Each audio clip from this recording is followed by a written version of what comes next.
What's going on, y'all? Making my morning runs. I woke up, of course, got my son off to school. That's something that I do miss. Something that I wasn't able to do when I was at my job. Everybody is asleep when I left. I usually leave for work around 5-ish, late 5:50-ish to get to work around 6 because the job wasn't too far away from the house. Nowadays, I get to have morning conversations with my son. Kind of miss doing that because it's been a little minute, but it's part of my normal routine. And after I get him dropped off, I get to it and start getting to my whatever I need to do. I'll go back and lay in the bed just because it's early. Start either get on the computer, send out some estimates that I was working on the previous day, or if I got runs to make, I'll go ahead and run the loads or whatever I need to do. If I got to go get some compost or whatever I got to do, go ahead and get that going. I do need to run to the pesticide store today and get some chemicals because I want to be using my top end stuff that is the Sure Worker. I want to be more efficient with using products that work that have the same active ingredients at a better cost. Because I got some stuff that definitely works, but I don't want to use that for my primary application when there's other effective methods at a better cost perspective if I'm going to be consistently doing it. So gotta make that run in a bit. Right now I'm running the lows though. It's part of my little morning routine. Gotta get to it. When it comes to my estimates, and I'm talking about more so project-based, like site installation. I try to be pretty punctual on that. I try to get it back to people within 24 hours. Like if I visit the property, I capture measurements, I'll send that estimate out, within 24 hours. Sometimes the same day. But I think success, love, speed, and people they need to have they need to know what it's going to cost so they can actually work with you. And if everybody's dragging their feet about the price, I think just getting the price, they feel more confident that, hey, this person showed up when they said they was. They delivered on the sending their estimate over, pretty functional, and they have followed up. And I haven't received one estimate back from other people that came to the property or whatever, because people do like to shop around. I've been looking at my close ratio too, man, for my estimates, and I'm actually doing pretty decent. I'm not too bad.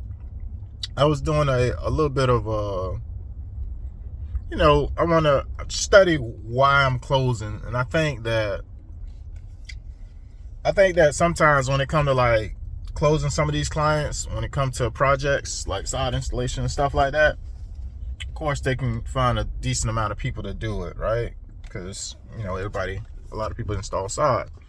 But I think the biggest differentiator between why they're choosing me over my competitors is expertise and value. Like longevity, far as I'm telling them, of course, I stick with you 3 months after. I'm not the guy that runs towards the hill. Giving them the right grass types and stuff to choose from. Like, I don't know, I feel like when I'm on site and I'm talking to the husband and wife or the decision maker, period, when I'm on property, I think I'm making a better impression. And I don't think it's just price driven. I feel like people could have chosen other people, but they're choosing me because the first rule of sales is sell yourself, and I believe they believe in the thing that I'm telling them that I'm gonna do to the property. And I think that's more valuable than just the price. I think that helps them get over the price point, even if I'm a little bit more expensive than other companies. So that's my thought process on that. But I'm kind of happy that these quotes and stuff like that rolling in. It gives me the opportunity. The more reps I get, the more I can perfect my process of what I'm communicating. And then for the people who I don't close, I'm doing myself a disservice if I don't figure out the why. I've gotten probably like 4 that said, of course, I was, a bit too much. But when people tell me I'm too much, if I lose somebody based on price, I don't feel bad. Reason being is when I itemize my quotes and I break it down into sections, you don't have to choose everything on that list. You want everything on that list. So my thought process is this: if you want a professional to come in and they're higher than other people, and you want a ton of stuff done, etc. Like, it was stuff that I was subcontracting out that I wasn't gonna do. So I'm pretty sure stuff that was included within that is probably what shook the estimate or deterred them from closing. But I definitely know that I did my job when it came to giving them value when I was on that property. In reality, I was super surprised that I didn't close. I was like, well, hey, you win some, you lose some. I think it would end up being like a $14,000 quote. I might have talked about this in my other video, but it's certain quotes that I do, and when I speak to people, I'm certain that, hey, this person's closing. Like, this person's closing. It's not because I get them to commit that day when I'm there. It's just, I don't know, it's like an intuition, like, hey, I really feel as if this person's gonna close. And you should feel like that too. Because if you're going out there, you're doing an estimate, you better be confident that this person, you definitely gonna work with them. Like, don't even make it hypothetical, like it's up for, like it's optional. It's part of confidence. You better be confident when you're on that property, because I feel like people can smell it. They can smell it. They can smell it when you ain't confident and you don't believe in the thing that you're claiming that you're gonna do for the property. So that's my thing. I think I'm delivering on value, which is good. I just need to keep it up, and I need to keep filling up the funnel and book out all of May, because April's actually looking pretty good. I got a decent amount of projects already lined up. I'm actually trying to book out my May schedule. I'm trying to stay a month ahead on schedule. In the meantime, I do got a lot of work to do. I got a lot of work to do when it comes to what this guy got going on. Bulls in the parking lot, and I be peeping, seeing what people be having going on. What he got on there? Look like is that a side cutter? Yeah, look like he got a side cutter. My boy about to get it in. Yeah, it's that time of the year, man. Everybody out getting it in. But yeah, I'm gonna keep working on my process to perfect it, and also keep measuring and keep getting feedback, because I think that helps. One person said he was gonna they're not gonna move forward right now, and I could have kept digging, when they because I'm talking about feedback from clients when you send out an estimate. I could have kept digging when they said, oh, we're just not going to move forward right now. I could have said, is there a reason that you guys don't want to move forward right now? That get that objection, because you need to hear it. Because if you don't know where the problem lies, if you don't know why they said no, you're going to continue to make the mistake. But when they do tell you, like the one I'm telling you about price, I do not trip about price, because I give people options. And when my response to that guy who said I was a bit much, I tell him, I say, a project of this size, people typically do this in phases, so you don't have to go with everything that you see on the list initially. You can select which features fall within your budget and plan for the other parts of the project at a later date.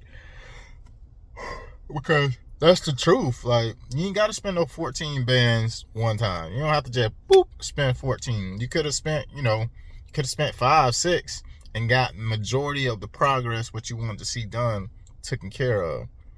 And I gave him a nice little visual, everything, man. I do my thing when it comes to trying to sell these jobs. If I feel like as if I have both of the decision makers' attention, I delivered. Like, I showed up. He said he hadn't heard from any contractors in weeks. Like, he hadn't got any estimates, and So I felt as if, okay, you're telling me you're being neglected. They came out, they measured the property, you haven't heard from them. They turned to Casper the Friendly Ghost. So I showed up when you called the next day. 2, I got your estimate done and sent that the next day. And it included everything that we talked about. That way there was no confusion. And then it took you, not 1 day, not 2 days, not 3 days, not 4 days.